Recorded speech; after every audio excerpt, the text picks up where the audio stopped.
Sí, sí, tienen de ir conectando. De todos modos, ellos están viendo las grabaciones. Ah, ya, ya, está bien. Claro. Sí, Entonces, sí, sí, sí, queríamos que nos acompañe ya en los dos exámenes que quedan pendientes y en un taller que hay que hacer. ya, a ver. Adicional, le quería comentar algo, ¿no? Sobre el taller de cirrosis. Ella dijo que no usemos los pseudo-R, la profe, Ok. y que trabajemos sin eso, ¿no? Y otra cosita, queríamos ver, estaba viendo los códigos para hacer el histograma. ¿Cómo lo hizo? No encontré en el R, o no se me corrió a mí, del El taller. histograma, a ver, un ratito. Ajá, el histograma, o los gráficos de círculos y así esas cosas. Ahí hay una parte donde se pone el sexo, A se hace ver. una comparación. Estaba revisando, intenté, pero no corrió. Mm, Ahí donde hacemos el análisis de los resultados, ahí hay un histograma. el gráfico de barra se refiere. Ajá, el gráfico de barras, exacto. Y estaba viendo en el R y no corrió. Este de aquí. Ese de ahí nos falta. O hacer en círculos también, ¿no? Pero más queda en histograma. Bueno, nosotros decimos histograma o gráficos de barras. No, no, el nombre correcto es gráfico de barras. El gráfico de barras es correcto, pero es de R y estaba viendo el código y nunca corrió, no apareció. Ah, no aparece, a ver, un ratito, a ver dónde está.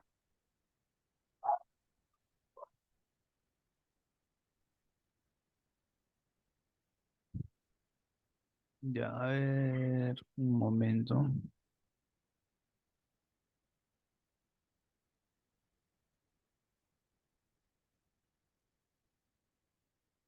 Ya, a ver, vamos explicando esto del el resumen, ya antes que nos gane el tiempo. Ya, perfecto. Y el ¿Ustedes, último ustedes ensayo. ya tuvieron estas clases o solamente les han mandado a leer nada más? Sí estábamos viendo, pero nos mandó a leer y para ya ir haciendo el taller, que es el de la cirrosis justamente, y entrar a exámenes. Por eso queríamos reforzar en el conocimiento para ya tener idea de todo eso. Ah, ok, ya. Entonces, a ver, empecemos. Ahí está, se le muestra el PDF, ¿no es cierto? Sí, es correcto. Ya, entonces en el capítulo 9 del libro de regresión logística, el capítulo 9 tiene el tema de bondad y ajuste del modelo. Entonces, bueno, ahí el libro comenta lo que es la medición de bondad y ajuste, ¿no? GOB, ¿ya? ¿Ya? Go. Entonces, ajá, este es por siglas en inglés, si no me equivoco. ¿Ya? Good, ¿no? Algo así, ¿no? Entonces, esta medición de la bondad de ajuste tiene propósito de ver qué tan bien se ajusta un modelo a los datos. O sea, para eso sirve las medidas de bondad de ajuste. O sea, para ver qué tanto el modelo se adecua a los datos, ¿ya? O sea, porque lo que nosotros tenemos en la realidad son datos, ¿no es cierto? Y Sí, lo que nosotros proponemos es un modelo. Ahora, este modelo va a generar datos ficticios, datos, por así decirlo, pronosticados, estimados. Ahora, esos datos estimados, ¿qué tan bueno o qué tanto se parecen a los datos reales? ¿De acuerdo? O sea, ya hemos visto la interacción, la confusión, ¿no? Todo eso. sí, Entonces, la interacción, la entonces, confusión.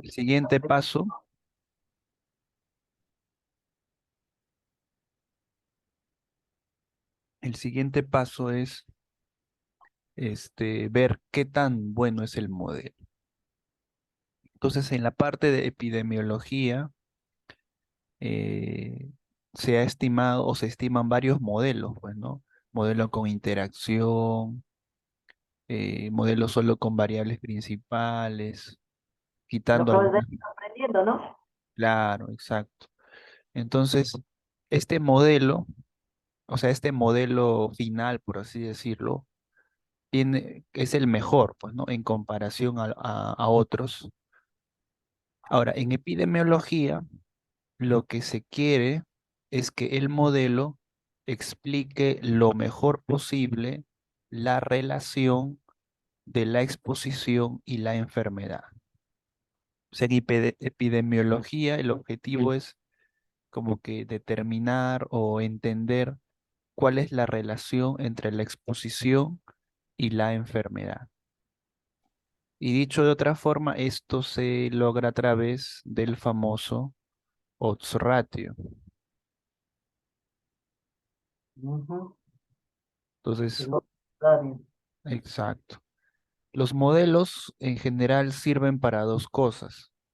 En series de tiempo, por ejemplo, los modelos se utilizan para pronosticar hacia el futuro. Pero los modelos también sirven para explicar la relación entre los predictores y la variable de respuesta o la variable de interés. O sea, básicamente los modelos estadísticos tienen esas dos funciones, pronosticar y explicar. Entonces, en epidemiología, el carácter es más explicativo que de pronóstico. Y todo eso se traduce en obtener un odds ratio, pero lo más pequeño posible, ¿no? Es decir, un intervalo de confianza para los ratios lo más pequeño posible. Siempre va a haber un error, ¿no? En la estimación. La información dice que siempre se va a encontrar un error. Ahora, este error tiene que ser pequeño. Entonces, cuando es pequeño, se realiza el siguiente contraste de hipótesis. La hipótesis nula dice, no hay evidencia de que el modelo presente mal ajuste. O sea, a pesar de que el error es pequeño, ese error no es tan significativo como para decir que el modelo está mal ajustado a los datos. Eso es la hipótesis de H0. La hipótesis en H1 o la hipótesis alterna es que hay evidencia de que el modelo presenta un mal ajuste. Es decir, que ese error sí es significativo y por lo tanto el modelo deja de parecerse o deja de ajustarse a los datos.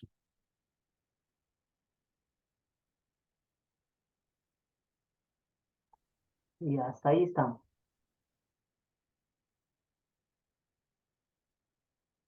Ya. Luego, en modelos de clasificación, en situaciones de clasificación, en este caso como es la regresión logística,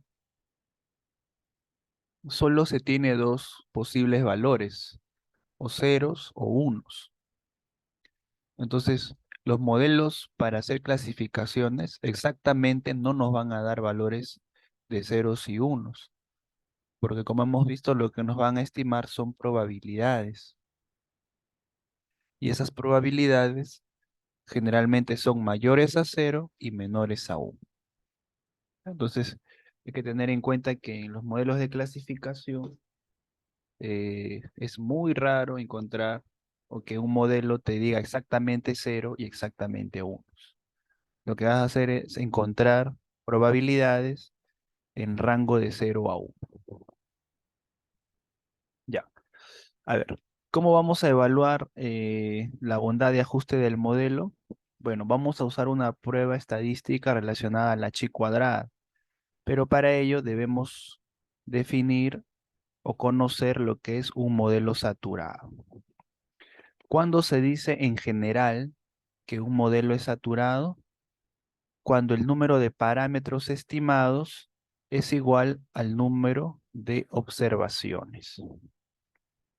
Entonces aquí, cuando se cumple esta relación de igualdad entre el número de parámetros estimados y el número de observaciones, diremos que el modelo está saturado. Es decir, es el máximo modelo que se puede encontrar.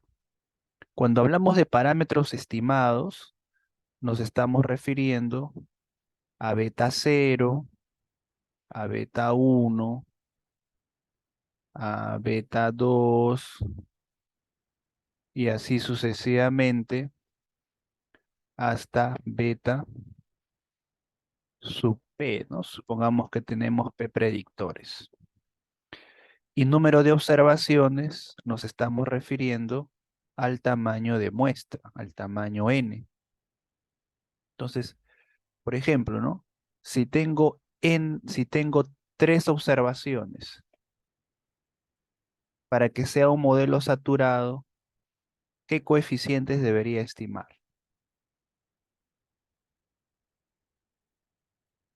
Para los tres, Para N igual a 3. el beta uno, beta 2, Claro, los tres. claro, el beta 0, el beta 1 y el beta 2. ¿De acuerdo? Ojo, ¿ah? Ese es el máximo modelo que yo puedo encontrar. Y ahí sería un modelo saturado, ¿no? O sea, si yo tengo N igual a 2, mi modelo saturado tendrá beta 0 y beta 1. Si tengo N igual a 3, lo que mi modelo saturado será beta 0, beta 1 y beta 2. Y así sucesivamente, ¿no? Entonces, el modelo saturado es el modelo que tiene la mayor cantidad de parámetros estimados, o que se pueden estimar. ¿De acuerdo? Hasta ahí se entiende cuando un modelo es saturado, entonces. Yo sí, hasta ahí sí. Yo también. Ya. ¿Cuál es la propiedad del modelo saturado? El modelo saturado tiene la propiedad de que va a realizar una predicción individual perfecta. Es decir, los valores estimados van a ser igual a los valores observados. Entonces, el modelo saturado tiene esa propiedad. ¿De acuerdo? Que los valores observados, es decir, los Ys, van a ser igual a los valores estimados, Y sombrerito, ¿no? O Y asteriscos. Es decir, va a tener una predicción perfecta. O sea, no va a haber ningún error.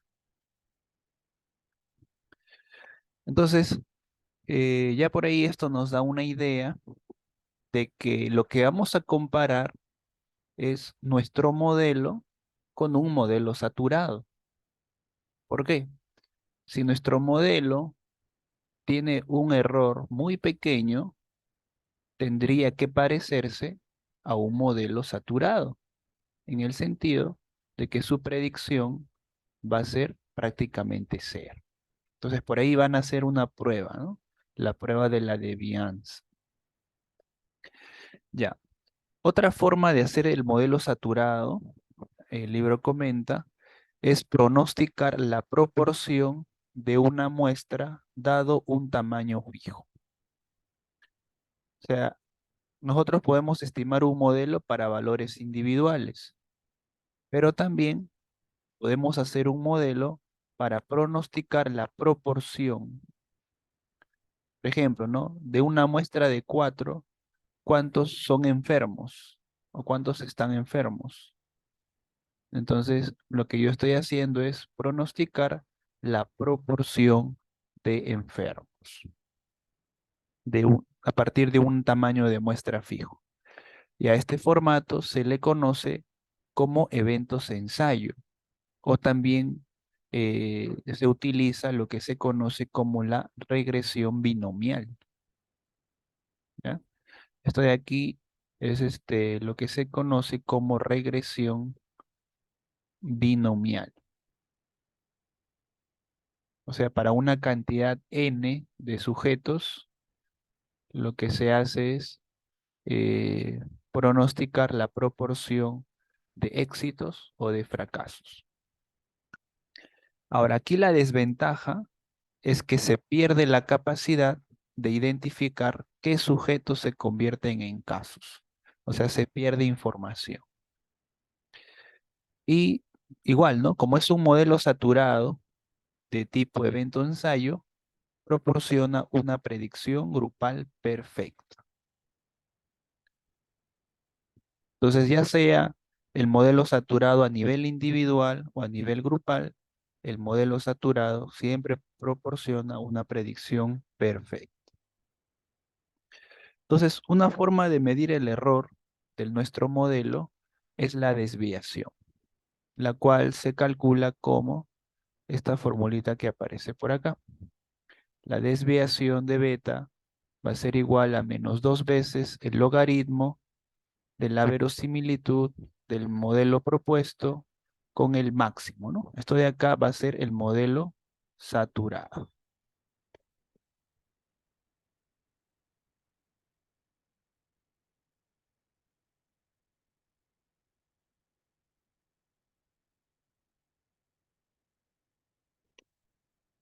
Ya, entonces, a ver, cuando LC se acerca a L máximo, se obtendrá una desviación pequeña. El L máximo es igual a uno o tiende a 1. No, ese es de L. Es una tasa de chi.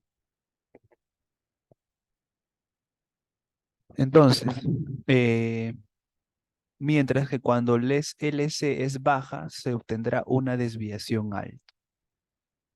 Entonces, el L máximo va a tender a uno.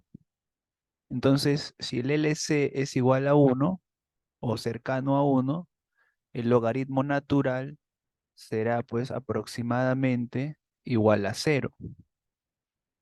Esto indicaría que hay un error muy bajo. Por el contrario, ¿no? Si el LC es muy bajo, es decir, cercano a cero, la división se hará cero y el logaritmo de cero es un valor grande, ¿no? Infinito. Entonces se rechazaría la hipótesis de que el modelo se ajusta a los datos. Entonces la distribución aquí asociada es la distribución chi cuadrada. Entonces cuando la desviación es grande, se considera que el modelo tiene un ajuste deficiente. Es una prueba similar a la razón de verosimilitud, puesto que compara el modelo actual con el modelo saturado. Entonces, se parece a la prueba de razón de verosimilitud, ¿no? En la razón de verosimilitud, lo que se compara es el modelo nulo con el modelo de nuevas variables. Aquí lo que se compara es el modelo con el modelo saturado. ¿Hasta ahí se comprende esto de esta prueba?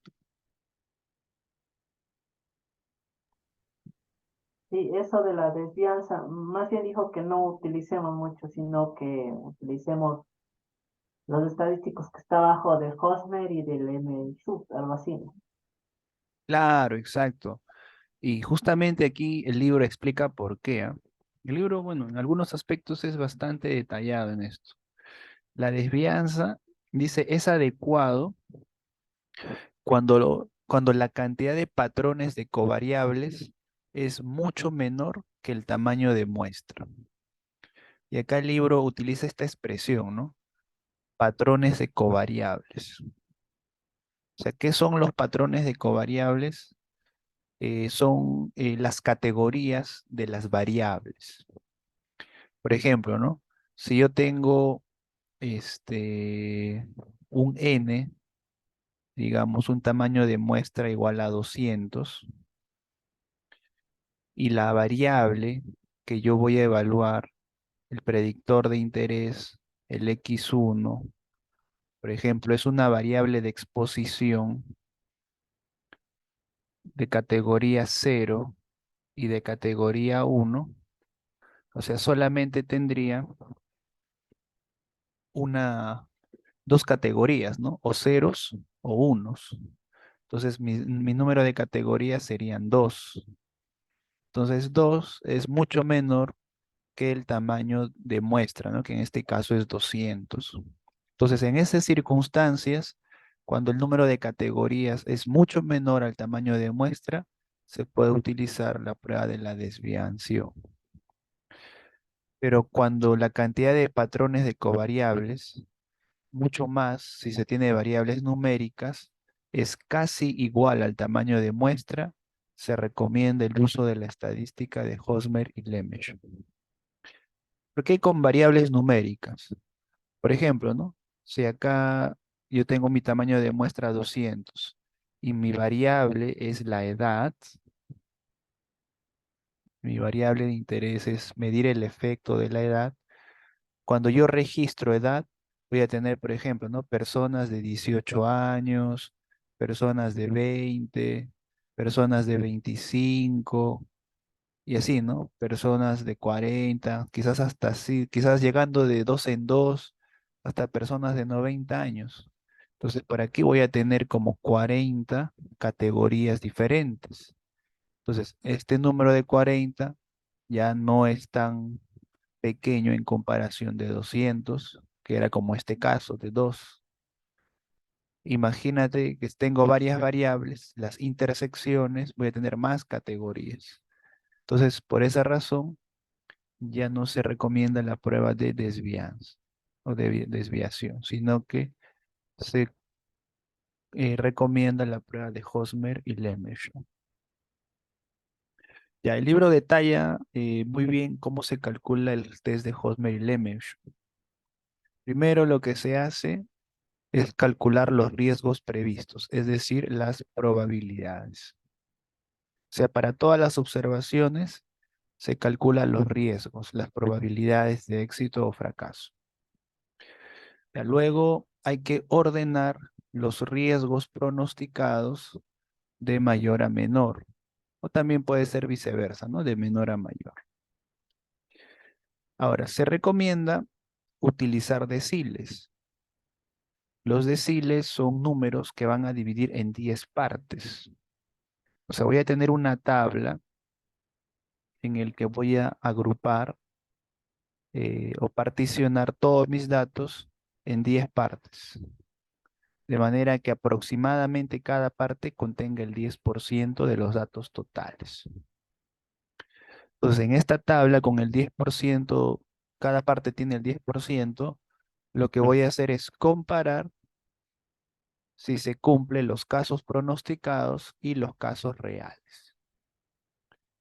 O sea, por ejemplo, ¿no? Si en esta parte de acá, en este primer grupo, en los datos observados, hay 8 valores reales, tengo que comparar con cuántos me ha pronosticado mi modelo. Puede ser que sean 7.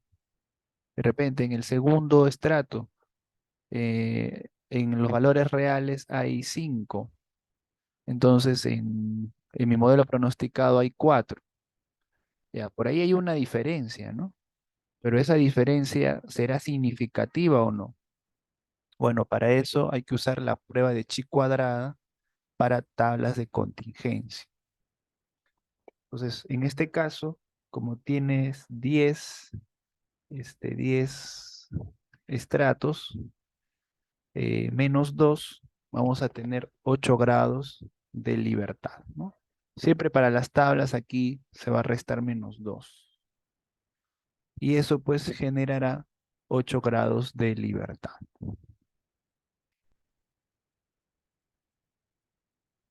Ahí se comprende esta parte del algoritmo. Hasta ahí sí. No sé si eso también estaba en el código de la plataforma en R. Creo que sí estaba. Eh, no, creo que esto no está. Ya.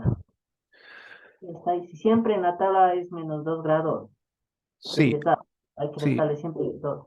ajá, sí. Y bueno, la recomendación es partirlo en 10, ¿no? Pero hay otros autores que recomiendan 20, ¿no? Pero también depende del tamaño de muestra. O sea, por ejemplo, ¿no? Si tengo 100 casos y voy a dividir en 10, para cada estrato voy a tener 10, y ya más o menos, ¿no? Pero si solamente tengo 50 y voy a partirlo en 10, entonces como que para cada estrato ya me va a quedar 5. O sea, no es que sea una regla 10, pero se recomienda en lo sumo que se aplique esta cantidad de estratos. Ok. Por ejemplo, en el libro muestra un caso donde el programa SAS no calcula 10 estratos, sino calcula 6. Y ahí indica, ¿no? Que no es una regla. Ya. Ya, eso, entonces en la lección 9 básicamente toca esos puntos, ¿no? O sea, explica de por qué o cuándo se debe usar la prueba de desviación y aplica más de Hosmer y Lemaitre.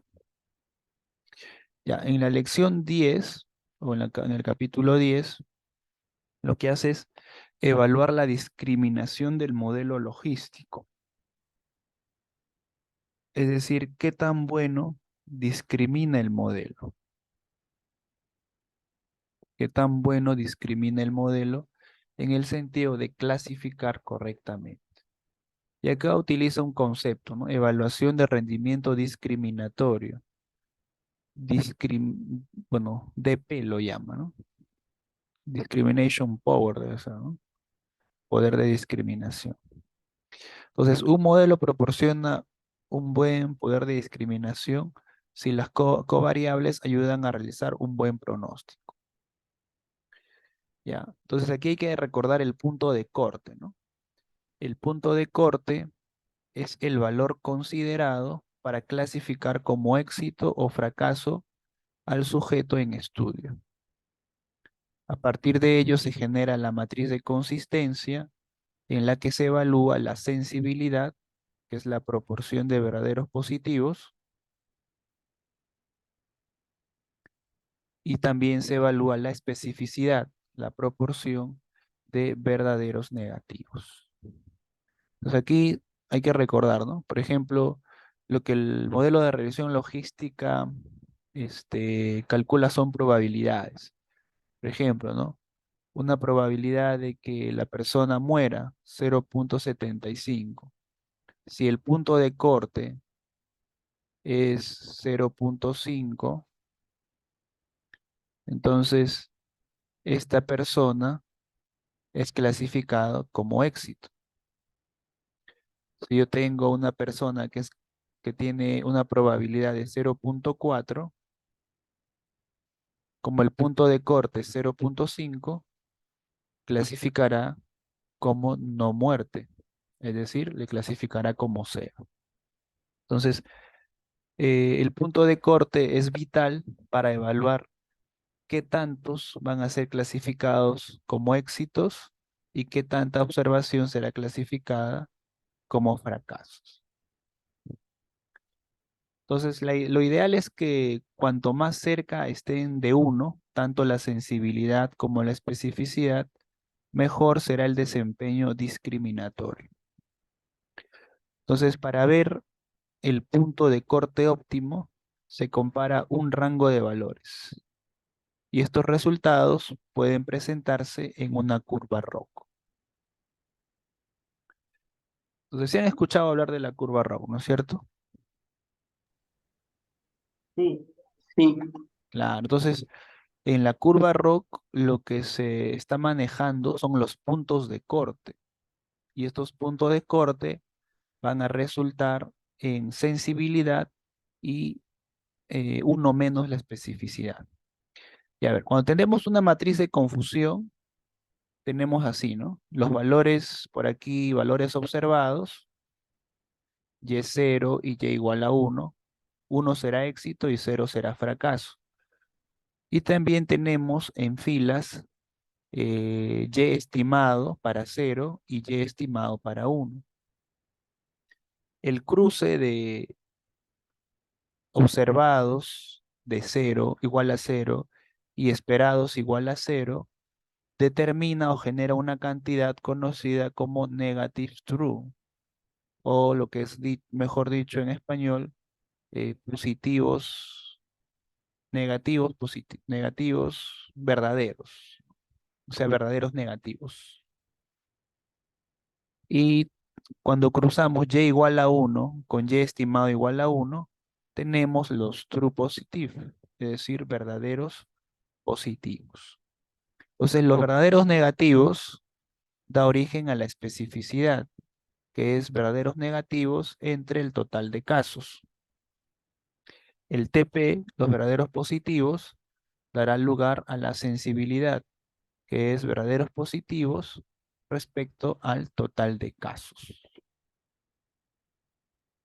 Entonces, lo ideal es que estos valores sean lo más cercano a uno, ¿no? Eso es lo que un buen modelo debería originar, ¿no? Valores bastante cercanos a uno.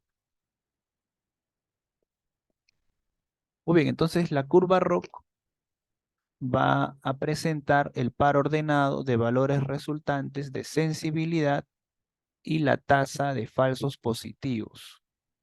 La tasa de falsos positivos son los de este recuadro. Aquí estarían los falsos positivos, ¿no? Son en realidad fracasos, pero el modelo lo clasifica como éxitos. Entonces, para diferentes puntos de corte. Los puntos de corte son estos puntos que van a ir uniendo o dando origen a la curva ROC. Entonces, la curva ROC no es otra cosa que puntos de corte de un modelo cualquiera. En el eje horizontal se coloca uno menos la especificidad o también lo que se conoce como tasa de falsos positivos, y en el eje vertical se coloca la sensibilidad, es decir, la tasa de clasificados positivos correctamente. Entonces, lo que queremos es que esta curva esté lo más cercana a, a la parte superior izquierda, ¿no? ¿Por qué? O sea, la idea es que la curva esté lo más cercana a esta parte. ¿Y por qué? Porque eso indicaría que a determinados puntos de corte se obtiene un valor bajo en la tasa de falsos positivos y un valor alto en la tasa de verdaderos positivos. Recuerden que en ambos ejes va de 0 hasta 1. Entonces, la tasa de especificidad lo queremos a valores bajos y la tasa de verdaderos positivos o sensibilidad lo queremos en valores altos. Por lo tanto, acá dice, ¿no? El libro dice, de modo que lo ideal es encontrar una baja tasa de falsos positivos y una alta tasa de sensibilidad. Además, se espera que la sensibilidad sea mayor a la tasa de falsos positivos. Esto último es la razón por la que la curva debe aparecer por encima de la diagonal. Entonces, cuando la curva está por encima de esta diagonal, es donde se va a cumplir eso, ¿no? Que la sensibilidad es mayor a la tasa de falsos negativos. Ahora, ¿puede ocurrir que haya una curva RO que esté debajo de la diagonal? Sí, puede ocurrir. Y en ese caso, lo que estamos encontrando es que el modelo predice mejor los casos no verdaderos. Es decir, que predice mejor los fracasos. Ahora, ¿por qué corremos o trabajamos con sensibilidad y tasa de falsos positivos? ¿Por qué? Porque se centran en predecir correctamente o incorrectamente un caso. Esa es la razón porque se plotea uno menos especificidad con la sensibilidad. Ya, ahí se comprende estos conceptos. Ahí sí. Sí, Ya, entonces ahí el libro añade bastantes características a esto de la curva ROC, ¿no? Bastante interesantes e intuitivos. Ya, luego dice acá, ¿no? Al comparar dos modelos mediante ROC, cuanto mayor sea el área bajo la curva, mejor será la discriminación. Entonces la curva ROC básicamente tiene el objeto o el objetivo de comparar, ¿no? El poder discriminatorio de dos modelos. Tenemos un modelo A con esta curva ROC y un modelo B con esta curva ROC. Entonces, ¿en cuál de estas se obtendrá un mejor poder discriminatorio? Evidentemente es en La, aquí, ¿no? En el el modelo A. A, en el A, correcto. Entonces aquí dice, ¿no? El libro, cuanto mayor sea el área bajo la curva, mejor será el poder discriminatorio. Ya, aquí nos entra un detalle muy interesante en el libro. Si el punto de corte disminuye de 1 a 0, la sensibilidad aumenta, mientras que la especificidad disminuye. Esto puede venir una pregunta de teoría, ¿no? ¿Qué pasa con la sensibilidad si el punto de corte disminuye? La sensibilidad va a aumentar y la especificidad va a disminuir.